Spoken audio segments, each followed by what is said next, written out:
Hello friends, welcome back to our channel. ఇంట్లో నుండి వెళ్ళిపోయి ప్రమాదంలో పడ్డ నర్మదా సాగర్ ప్రాణాలకు తెగించి నర్మదా సాగర్ని కాపాడిన విశ్వాకి క్షమాపణ చెప్పిన అమూల్య. అసలు ఏం జరిగిందో తెలుసుకోవాలి అంటే ఈ వీడియోని ఎక్కడా స్కిప్ చేయకుండా చివరి వరకు చూడండి. ఇక స్టోరీలోకి వెళ్ళినట్లయితే, భాగ్యం నా సాగర్ని, ఏంటి సాగర్, మీ నాన్న పరువు పోయేలా నువ్వు లంచమిచ్చి ఉద్యోగం తీసుకుంటావా? పాపం మీ అత్తయ్య మావయ్య చూసావా అన్నయ్యని ఎలా తిట్టారో? అంతేకాకుండా చివరికి ఇంట్లో నుండి కూడా బయటికి గెంటేశారు. నువ్వు ఇలాగే చేస్తావా అని భాగ్యం సాగర్ని అంటూ ఉంటుంది. ఇక మాటలు విన్న వేదవతికి చాలా కోపం వస్తుంది. ఇదంతా దీనివల్లే కదా అమ్మ మహాతల్లి, ఇదంతా నీ వల్లే నా కొడుకు ఇలా తయారయ్యాడు. ఆ రోజు మాకు తెలియకుండా నువ్వు నా కొడుకుని ఎగ్జామ్ రాయడానికి తీసుకువెళ్ళావు. నువ్వు జాబ్ చేస్తున్నావని నా కొడుకుని కూడా ఉద్యోగం చెయ్యమని చెప్పావు. అందుకే నా కొడుకు ఇంట్లో డబ్బులు తెలియకుండా అందరు తీసుకువెళ్ళి ఉద్యోగానికి లంచం ఇచ్చి కొనుక్కున్నాడు. ఇదంతా నీ వల్లే అని వేదవతి అనగానే అప్పుడు నర్మద మాత్రం, లేదత్తయ్య, నాకేమీ తెలియదు, నిజం చెప్తున్నాను అని అంటూ ఉంటే ఇక వేదవతికి చాలా కోపం వస్తుంది. వెంటనే నర్మద చెంప పగలగొడుతుంది. చూడు, ఇంకా నువ్వు నాతో మాట్లాడొద్దు, ఇదంతా నువ్వే చేశావు. అసలు నీకు తెలియకుంటే ఈ విషయం మాతో చెప్పొచ్చు కదా. ఆ రోజు నుంచి బ్యాంకులో డబ్బు తెమ్మన్నప్పుడు కూడా నువ్వు సైలెంట్గా ఉన్నావంటే నువ్వు మీ అమ్మ వాళ్ళు చేసిన పనే అని చెప్పి ఇక వేదవతి నర్మదని అందరి ముందు అవమానిస్తూ ఉంటుంది. ఇక అది చూసిన సాగర్కి చాలా కోపం వస్తుంది. అమ్మా, ఏంటమ్మా తన మీద చేయి చేసుకుంటావేంటి? నా భార్య ఏ తప్పు చేసిందని అని సాగర్ అనగానే అప్పుడు వేదవతి, ఏంట్రా నీ భార్యకు తెలియదా, ఏం మాట్లాడుతున్నావు అనగానే అప్పుడు సాగర్, అవునమ్మా, నువ్వు నమ్మినా నమ్మకపోయినా సరే ఈ విషయం మాత్రం నర్మదకి తెలియదు అని చెప్పి ఇక సాగర్ చాలా కోపంగా, పద నర్మద అని చెప్పి రూమ్లోకి తీసుకువెళ్తాడు. నర్మద, ఇక ఈ ఇంట్లో నేను ఉండలేను, నువ్వు నాతో వస్తావా, ఇక్కడే ఉంటావా అని సాగర్ చెప్పగానే అప్పుడు నర్మద, అదేంటండి, ఇంత చిన్న గొడవకి ఇంట్లో నుండి వెళ్ళిపోవడం ఏంటి? అత్తయ్య మావయ్య బాధపడతారు, వద్దండి అని నర్మద అంటూ ఉంటే అప్పుడు సాగర్, లేదు నర్మద, వస్తావా రావా అని చెప్పి ఇక సాగర్ నర్మదని బలవంతంగా ఇంట్లో నుండి తీసుకువెళ్తూ ఉంటాడు. ఇక అది చూసిన వేదవతి, ఒరే నడుపోడా, ఏంట్రా ఇంట్లో నుంచి వెళ్ళిపోవడం ఏంట్రా, ప్రశాంతంగా ఉన్న ఇంటిని రణరంగం చేస్తున్నారేంట్రా, వద్దురా అంటూ ఉంటే అప్పుడు సాగర్, లేదమ్మా, ఏ పని చేసినా తప్పు పడుతున్నారు. అయినా ఈయన మీకు నచ్చినట్టు ఉండడం నా వల్ల కాదు, మీ ఆయనకు చెప్పు అని చెప్పి ఇక సాగర్ నర్మదని తీసుకొని ఇంట్లో నుండి వెళ్ళిపోతాడు. ఇక అది చూసిన రామరాజు, వేదవతి అందరూ కూడా చాలా బాధపడుతూ ఉంటారు. ఇక అది చూసిన సేనాపతి, భద్రావతి కూడా చాలా సంతోషపడుతూ ఉంటారు. ఇక భద్రావతి, ఒరే సేనాపతి, ఇప్పుడు మొదలయ్యిందిరా, ఆ రామరాజు కుటుంబం ఒక్కొక్కరుగా ఇంట్లో నుంచి వెళ్ళిపోవాలి. ఆ రామరాజు బ్రతికుండగానే గుండె పగిలి చావాలి, అది చూసి నేను సంతోషపడాలి అని చెప్పి అనుకుంటూ ఉంటారు. ఇక వేదవతి మాత్రం, ఇదేంటండి, వాడు వెళ్తుంటే నువ్వు ఎందుకు ఆపలేదు అంటూ ఉంటే అప్పుడు రామరాజు, లేదు బుజ్జమ్మ, ఇన్ని రోజులు నా కొడుకులు చిన్నపిల్లవాళ్ళు అనుకొని నేను భ్రమపడ్డాను. కానీ వాళ్ళు ఇప్పుడు నాకంటే తెలివిగా ఉన్నారు. అందుకే వాడు నేను చేసే పనులు నచ్చక ఇంట్లో నుండి వెళ్ళిపోయాడు. వెళ్ళనివ్వు, వాడు కూడా బ్రతుకంటే ఏంటో తెలుసుకోవాలి కదా అని చెప్పి రామరాజు అంటూ ఉంటాడు. ఇక ఇంతలోనే శ్రీవల్లి, భాగ్యం చాలా సంతోషపడుతూ ఉంటారు. ఇక శ్రీవల్లి, అమ్మోయ్, మనం అనుకున్న పని సక్సెస్ అయ్యిందే. ఇన్ని రోజులు ఆ నర్మద ఇంట్లో ఉండి నన్ను చాలా బాధ పెట్టింది. ఇప్పుడు చూసావా, ఆ నర్మదా సాగర్ని మావయ్య ముందు ఇరికించి వాళ్ళని బయటికి పంపించేశాను. ఇక తొందరలోనే ప్రేమ, ధీరజులను కూడా ఏదో ఒక విషయంలో మావయ్య ముందు తప్పు చేసిన వాళ్ళ నిలబెడతాను. వాళ్ళని కూడా ఇంట్లో నుంచి పంపించేస్తాను. ఇక ఈ ఇంటిని, రైస్ మిల్లుని నా సొంతం చేసుకుంటాను. ఇక ఈ ఇంట్లో నాదే పెత్తనంలా, మహారాణిలా నేనే ఉంటాను. అని చెప్పి శ్రీవల్లి అనుకుంటూ ఉంటుంది. ఇంతలోనే అటుగా వెళ్తున్న ప్రేమ మాత్రం శ్రీవల్లి భాగ్యం మాటలు విని ఒక్కసారి షాక్ అయిపోతుంది. ఇక వెంటనే అక్కడికి వస్తుంది. అది చూసిన శ్రీవల్లి కంగారు పడుతూ ఉంటుంది. ఇక తన మనసులో ఇదేంటి ప్రేమ ఇంత కోపంగా ఉంది, అంటే నేను మా అమ్మ మాట్లాడుకున్న మాటలు వినేసిందా ఏంటి అని కంగారు పడుతూ ఉంటే అప్పుడు ప్రేమ మాత్రం ఏంటి బల్లక్క, బావని అక్కని ఇంట్లో నుంచి పంపేశావని నువ్వు చాలా సంతోషపడుతున్నట్టున్నావు అనగానే అప్పుడు శ్రీవల్లి అదేంటి ప్రేమ అలా మాట్లాడతావు, నర్మదా సాగర్ ఇంట్లో నుండి వెళ్ళిపోతే నాకు కూడా బాధుండదా, నేనెందుకు సంతోషపడతాను అనగానే అప్పుడు ప్రేమ అదే అక్క, వాళ్ళిద్దరిని పంపించింది నువ్వే కదా, వాళ్ళు ఇంట్లో నుంచి వెళ్ళిపోతే నువ్వు ప్రశాంతంగా ఉండొచ్చని అనుకున్నావు కదా అనేసరికి ఇక అది విన్న శ్రీవల్లి ఒక్కసారే షాక్ అయిపోతుంది. ఏంటి ప్రేమ ఏం మాట్లాడుతున్నావు, నేను వాళ్ళని ఇంట్లో నుంచి పంపించడమేంటి అనగానే అప్పుడు ప్రేమ అదే బల్లక్క, సాగర్ బావ లంచమిచ్చి ఉద్యోగం తీసుకున్నాడని నువ్వు ఆ ఏజెంట్ ద్వారానే మావయ్యకి తెలిసేలా చేశావు కదా, అందుకే మావయ్య పార్టీకి రానని చెప్పి ఇప్పుడు ఆ నిజం తెలుసుకొని పార్టీకి వచ్చాడు, అంటే ఆ నిజం మావయ్యకి నువ్వే చెప్పావు, కావాలనే అక్కని బావని ఇంట్లో నుంచి పంపించేశావు కదా అని ప్రేమ అంటుంది. ఆ మాటలు విన్న శ్రీవల్లి భాగ్యం షాక్ అయిపోయి చూస్తూ ఉంటారు. ఇక శ్రీవల్లి ఇదేంటి, ఆ నర్మదని ఎలాగోలా బయటికి పంపించాను, కానీ ఈ ప్రేమ కూడా నర్మదలాగే తయారయ్యింది, లేదు తొందరలోనే దీన్ని కూడా బయటికి పంపించేస్తాను అని శ్రీవల్లి అనుకుంటూ ఉంటే అప్పుడు ప్రేమ చూడు బల్లక్క, ఇప్పటికైనా నీ నాటకాలు ప్లాన్లు ఆపు, లేకపోతే అమూల్య విషయంలో నువ్వు చేసిన నిజాన్ని నేను మావయ్య ముందు బయట పెట్టే పరిస్థితి తెచ్చుకోకు, లేకపోతే నువ్వు కూడా బయటికి వెళ్ళవలసి వస్తుంది అని ప్రేమ శ్రీవల్లికి వార్నింగ్ ఇచ్చి అక్కడి నుంచి వెళ్ళిపోతుంది. ఇక ఆ మాటలు విన్న శ్రీవల్లి చాలా కోపంతో రగిలిపోతూ ఉంటుంది. అమ్మ, ఈ ప్రేమ కూడా నా నిజస్వరూపం బయట పెట్టేలా ఉంది అని శ్రీవల్లి అనగానే అప్పుడు భాగ్యం అమ్మి నువ్వేమీ బాధపడకు, తొందరలోనే దీన్ని కూడా ఇక్కడి నుంచి పంపించేస్తాను అని అంటుంది. ఇక ఇదిలా ఉండగా మరో పక్క సాగర్ నర్మదా చాలా బాధపడుతూ కన్నీళ్లు పెట్టుకుంటూ అలా బైక్పై వెళ్తూ ఉంటారు.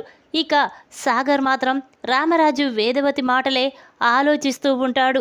ఇదేంటి అమ్మా నాన్న నన్ను ఇలా అపార్థం చేసుకున్నారు అని చెప్పి ఇక అదే ఆలోచించుకుంటూ డ్రైవ్ చేస్తూ ఉంటాడు. ఇంతలోనే సాగర్ తన బైక్ తీసుకువెళ్ళి ఒక చెట్టుకు గుద్దేశాడు. ఇక దాంతో సాగర్ నర్మదకి తలకి బలంగా గాయమయ్యి ఇక అక్కడే కింద పడిపోతారు. ఇక అది చూసిన పక్కన ఉన్న వాళ్ళందరూ అక్కడికి వచ్చి చూస్తూ ఉంటారు. ఇక ఇంతలోనే అటుగా వెళ్తున్న విశ్వ ఇదేంటి రోడ్డుపై చాలామంది ఉన్నారు, ఏదో యాక్సిడెంట్ జరిగినట్టుంది అని చెప్పి వెంటనే విశ్వ అక్కడికి వచ్చి ఏంటండి ఏం జరిగింది, అక్కడ అంతమంది ఉన్నారేంటి అనగానే అప్పుడు వాళ్ళు అదే సార్, ఎవరో ఇద్దరు బైక్పై వెళ్తూ ఉండగా అతను ఆ చెట్టుని ఢీ కొట్టాడు, దాంతో వాళ్ళు అక్కడికక్కడే పడిపోయారు అని చెప్పి చెప్పగానే విశ్వ షాక్ అయిపోతాడు. పాపం ఎవరై ఉంటుంది అని చెప్పి అక్కడికి వెళ్ళి చూసేసరికి అక్కడ ఉన్నది ఎవరో కాదు సాగర్ నర్మద. వాళ్ళని చూసిన విశ్వ ఒక్కసారి స్టన్ అయిపోతాడు. ఇక తన మనసులో ఇదేంటి వీళ్ళిద్దరు ఇలా కింద పడిపోయి రక్తపు మడుగులో ఉన్నారేంటి అని చెప్పి ఆలోచిస్తూ లేదు వీడు శత్రువు చావాల్సిందే అని చెప్పి అలా వెళ్తూ ఉంటాడు.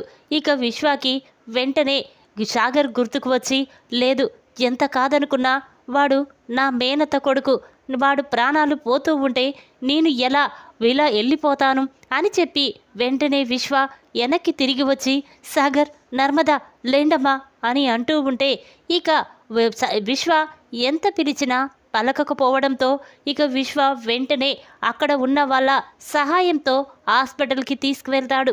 ఇక అది చూసిన డాక్టర్ ఏంటండి ఏం జరిగింది అనగానే అప్పుడు విశ్వ డాక్టర్ మా చెల్లెలు మా బావ వీళ్ళకి యాక్సిడెంట్ జరిగింది, వెంటనే వీళ్ళకి ట్రీట్మెంట్ చేయండి, ఎంత డబ్బు ఖర్చైనా పర్వాలేదు అని చెప్పగానే అప్పుడు డాక్టర్ సరేనండి అని చెప్పి వాళ్ళిద్దరినీ ఐసీయూలోకి తీసుకువెళ్ళి ట్రీట్మెంట్ చేస్తూ ఉంటారు. ఇక అది చూసిన విశ్వ మాత్రం చాలా బాధపడుతూ ఉంటాడు. ఇదేంటి, వాళ్ళు నా శత్రువులే, కానీ వాళ్ళకి యాక్సిడెంట్ జరిగితే నా మనసేంటి తట్టుకోలేకపోయింది, వాళ్ళని కాపాడమని చెప్పింది అని అనుకుంటూ ఈ విషయం వెంటనే వాళ్ళకి తెలియాలి, లేకపోతే సాగర్ నర్మద ఇంట్లో నుంచి వెళ్ళిపోయారు, ఏదో ఒక చోట సంతోషంగా ఉన్నారని అనుకుంటారు. వెంటనే ఈ విషయం వాళ్ళతో చెప్పాలి అని విశ్వ తన ఫోన్ తీసి అమూల్యకి ఫోన్ చేశాడు. విశ్వ నుండి ఫోన్ రావడంతో అమూల్య, ఇదేంటి వీడు మళ్ళీ నాకు ఫోన్ చేస్తున్నాడు అని చెప్పి ఫోన్ లిఫ్ట్ చేయదు. ఇక విశ్వ నిన్న రాత్రి జరిగిన విషయం అమూల్య ఇంకా గుర్తు పెట్టుకున్నట్టుంది, అందుకే నా ఫోన్ లిఫ్ట్ చేయడం లేదు అని చెప్పి వెంటనే విశ్వ ప్రేమకి ఫోన్ చేస్తాడు. విశ్వ నుండి ఫోన్ రావడంతో ప్రేమ, ఇదేంటి వీడు ఎప్పుడూ లేంది నాకు ఫోన్ చేస్తున్నాడేంటి అని చెప్పి వెంటనే ఫోన్ లిఫ్ట్ చేసి, ఏంట్రా చెప్పు అనగానే అప్పుడు విశ్వ, చూడు ప్రేమ, సాగర్ నర్మదకి యాక్సిడెంట్ జరిగింది, వాళ్ళని హాస్పిటల్లో అడ్మిట్ చేశాను, మీరు వెంటనే వచ్చేయండి అనగానే ఆ మాటలు విన్నా ప్రేమ షాక్ అయిపోయి చూస్తూ ఉంటుంది. ఏంట్రా యాక్సిడెంట్ జరగడం ఏంటి అనగానే అప్పుడు విశ్వ, చూడు ఇక్కడికి వచ్చాక అన్నీ మాట్లాడుకుందాం, నువ్వు వెంటనే వచ్చేయి అని చెప్పి ఫోన్ పెట్టేస్తాడు. ఇక ఆ మాటలు విన్న ప్రేమ మాత్రం చాలా బాధపడుతూ కన్నీళ్లు పెట్టుకుంటూ హాల్లోకి వచ్చి, అత్తయ్య, మామయ్య, అందరూ ఒకసారి ఇలా రండి, నర్మదక్కకి సాగర్ బావకి యాక్సిడెంట్ జరిగిందంట, మనం వెంటనే హాస్పిటల్కి వెళ్ళాలి అని చెప్పగానే ఆ మాటలు విన్న వేదవతి, రామరాజు షాక్ అయిపోయి చూస్తూ ఉంటారు. ఇక వేదవతి, ఆ రామరాజు కుటుంబం మొత్తం కూడా హాస్పిటల్కి వెళ్తారు. అక్కడ విశ్వాని చూసిన వేదవతి, ఒరే విశ్వ, ఏం జరిగిందిరా, యాక్సిడెంట్ జరగడం ఏంటి అని అంటూ ఉంటే అప్పుడు విశ్వ, అత్త, వీళ్ళిద్దరూ రోడ్డు మీద పడి ఉండడం చూశాను, అక్కడి వాళ్ళ సహాయంతో వీళ్ళిద్దరిని హాస్పిటల్లో అడ్మిట్ చేశాను అని చెప్పగానే ఇక వేదవతి చాలా బాధపడుతూ, ఇదంతా నా వల్లే వీడికి ఇలా జరిగింది, నర్మదని, సాగర్ని బాధ పెట్టాను, ఆ బాధతో వాళ్ళు ఇంట్లో నుంచి వెళ్ళిపోయారు, వాడు ఎలా డ్రైవ్ చేశాడో నా మాటలు గుర్తుకు తెచ్చుకొని బాధపడుతూ అదే ధ్యాసలో డ్రైవ్ చేసి వెళ్ళి చెట్టు గుద్దినట్టున్నాడు, వాళ్ళ ప్రాణాలకు నేనే ఇలా చేశాను అని చెప్పి వేదవతి అంటూ ఉంటుంది. ఇంతలోనే డాక్టర్ బయటికి వస్తాడు. ఇక అక్కడ వాళ్ళని చూసి, చూడండి వాళ్ళకు బ్లడ్ చాలా పోయింది, వెంటనే వాళ్ళకి బ్లడ్ ఎక్కించాలి అని చెప్పగానే ఇక వేదవతి, చెప్పండి సార్, ఎక్కడ దొరుకుతుంది అనగానే ఇక రామరాజు అందరూ కూడా బ్లడ్ కోసం బ్లడ్ బ్యాంకు వెళ్తారు. అక్కడ బ్లడ్ దొరకకపోవడంతో చాలా బాధపడుతూ వెంటనే అక్కడికి వచ్చి డాక్టర్తో చెప్తారు. అప్పుడు డాక్టర్, తొందరగా వాళ్ళకి బ్లడ్ ఎక్కించకపోతే వాళ్ళ ప్రాణాలకే ప్రమాదం అని చెప్పడంతో ఇంతలోనే విశ్వ, డాక్టర్, నాది కూడా అదే బ్లడ్ గ్రూప్, నేనిస్తాను అని చెప్పి విశ్వ అనడంతో ఇక అందరూ చాలా సంతోషపడతారు. ఇక వెంటనే విశ్వ నీ లోపలికి తీసుకువెళ్ళి నర్మదకి, సాగర్కి బ్లడ్ ఎక్కిస్తారు. ఇక యువతలకి రాగానే రామరాజు, వేదవతి విశ్వాని చూసి, ఒరే, నువ్వు చేసిన మేలు జన్మలో మర్చిపోలేనురా, కానీ అమూల్యాన్ని తీసుకువెళ్ళావన్న ఒకే ఒక్క కోపంతో నీ మీద చేయి చేసుకున్నానే, కానీ నువ్వంటే ఎటువంటి కోపము లేదు, చూర్రా, ఈరోజు నా కోడలి కొడుకు ప్రాణాలు కాపాడావు అని చెప్పి రామరాజు, వేదవతి విశ్వాని క్షమాపణ అడుగుతారు. ఇక దాంతో విశ్వ, లేదత్తా, ప్రాణాలు తీసేంత, నేను ప్రాణాలు పోతుంటే చూస్తూ ఊరుకునేంత మూర్ఖుణ్ణి కాదు, ఏటు లేదన్నా సాగర్ నా మేనత్త కొడుకు అని చెప్పి ఇక విశ్వ అని అక్కడి నుంచి వెళ్ళిపోతాడు. ఇక అమూల్య మాత్రం తన గదిలో కూర్చొని బాధపడుతూ ఉంటుంది. ఈ విషయం ఎలాగైనా అమూల్యకి చెప్పాలి అని చెప్పి విశ్వ అమూల్య దగ్గరికి వెళ్తాడు. ఇక విశ్వాని చూసిన అమూల్య చాలా కోపంతో, వెరై, మళ్ళీ ఎందుకు వచ్చావురా, నేను రావద్దని చెప్పాను కదా అని అంటూ ఉంటే అప్పుడు విశ్వ, చూడు అమూల్య, ఇప్పుడు నేను దేనికోసం వచ్చానో నేను చెప్పేది విను అంటూ ఉంటే అప్పుడు అమూల్య, నువ్వేమీ చెప్పొద్దు, ముందు ఇక్కడి నుంచి వెళ్ళు అంటూ ఉంటుంది. అప్పుడు విశ్వ, లేదు, మీ అన్నయ్యకి, వదినకి యాక్సిడెంట్ జరిగింది, నేనే వాళ్ళని కాపాడి హాస్పిటల్లో అడ్మిట్ చేశాను, వెళ్ళి చూడు అనగానే అమూల్య ఒక్కసారి స్టన్ అవుతుంది. ఏంటి విశ్వ, నిజం చెప్పు అనేసరికి అప్పుడు విశ్వ, అవును అమూల్య, నీతో అబద్ధం చెప్పవలసిన అవసరం నాకు లేదు, వెళ్ళు అనగానే ఇక మాటలు విన్న అమూల్య చాలా బాధపడుతూ హాస్పిటల్కి వెళ్తుంది. ఇక సాగర్ నర్మదకి యాక్సిడెంట్ జరగడంతో రామరాజు వేదవతి చాలా బాధపడుతూ ఉంటారు. అది చూసిన శ్రీవల్లి మాత్రం ఇక కోపంతో రగిలిపోతూ ఉంటుంది. ఇదేంటమ్మా, వీళ్ళిద్దరూ బయటికి వెళ్ళారని చాలా సంతోషించాను, కానీ మళ్ళీ ఇప్పుడు చూస్తూ ఉంటే వీళ్ళని మళ్ళీ ఇంటికి తీసుకొచ్చేలా అనిపిస్తుంది. లేదమ్మా, వీళ్ళు ఇంటికి రాకూడదు, నర్మదా సాగర్ శాశ్వతంగా ఇంటికి దూరం అయిపోవాలి అని శ్రీవల్లి అంటూ ఉంటే అప్పుడు భాగ్యం, లేదమ్మడు, ఇప్పుడు మీ మామయ్య అత్తయ్య సాగర్ నర్మదకు అలా జరిగినందుకు బాధపడుతున్నారు, అందుకే వాళ్ళని ఇంటికే తీసుకొచ్చేస్తారు అని భాగ్యం అంటుంది. ఇక ఇంతలోనే డాక్టర్ బయటికి వచ్చి, చూడండి వాళ్ళు స్పృహలోకి వచ్చారు, వెళ్ళి చూడండి అనడంతో ఇక అందరూ కూడా అక్కడికి వెళ్తారు. వాళ్ళని చూసిన సాగర్ నర్మద చాలా బాధపడుతూ కన్నీళ్లు పెట్టుకుంటూ ఉంటుంది. ఇక అది చూసిన వేదవతి, అమ్మ నర్మద, ఏంటమ్మా ఇలా జరిగిందేంటి అనగానే అప్పుడు నర్మద, లేదత్తయ్య, మీ నమ్మకాన్ని మేము పోగొట్టుకున్నాము, మళ్ళీ ఆ దేవుడు మమ్మల్ని ఎందుకు బ్రతికించాడో అర్థం కావడం లేదు, మిమ్మల్ని మోసం చేసినందుకు చనిపోతే బాగుండిపోయేది అని నర్మద బాధపడుతూ ఉంటుంది. అప్పుడు రామరాజు, అమ్మా నర్మద, ఏంటమ్మా అలా మాట్లాడతావు, పిల్లలనాక తప్పులు చేస్తూనే ఉంటారు, కానీ ప్రాణాలు పోయేంత తప్పులు నా కొడుకు చెయ్యలేదు అని రామరాజు అంటూ ఉంటే అప్పుడు సాగర్, లేదు నాన్న, మిమ్మల్ని మోసం చేసినందుకే నాకు ఇలా జరిగింది, మిమ్మల్ని ఎదిరించినందుకే నాకు ఇలా అయ్యింది అని చెప్పి అందరూ బాధపడుతూ ఉంటారు. అప్పుడు రామరాజు, లేదురా, నువ్వేమీ చెయ్యలేదు అని చెప్పి అంటూ ఉంటాడు. ఇక ఇంతలోనే డాక్టర్ అక్కడికి వచ్చి, చూడండి వాళ్ళని ఇంటికి తీసుకువెళ్ళొచ్చు, ఈరోజే డిశ్చార్జ్ చేస్తాం అనేసరికి ఇక సరే అని చెప్పి సాగర్ నర్మదని ఇంటికి తీసుకువెళ్తూ ఉంటారు. అది చూసిన శ్రీవల్లి, ఏంటి మామయ్య, వీళ్ళు ఇంట్లో నుంచి వెళ్ళిపోయారు కదా, మళ్ళీ ఇంటికి తీసుకురావడం ఏంటి అనేసరికి రామరాజుకి చాలా కోపం వస్తుంది.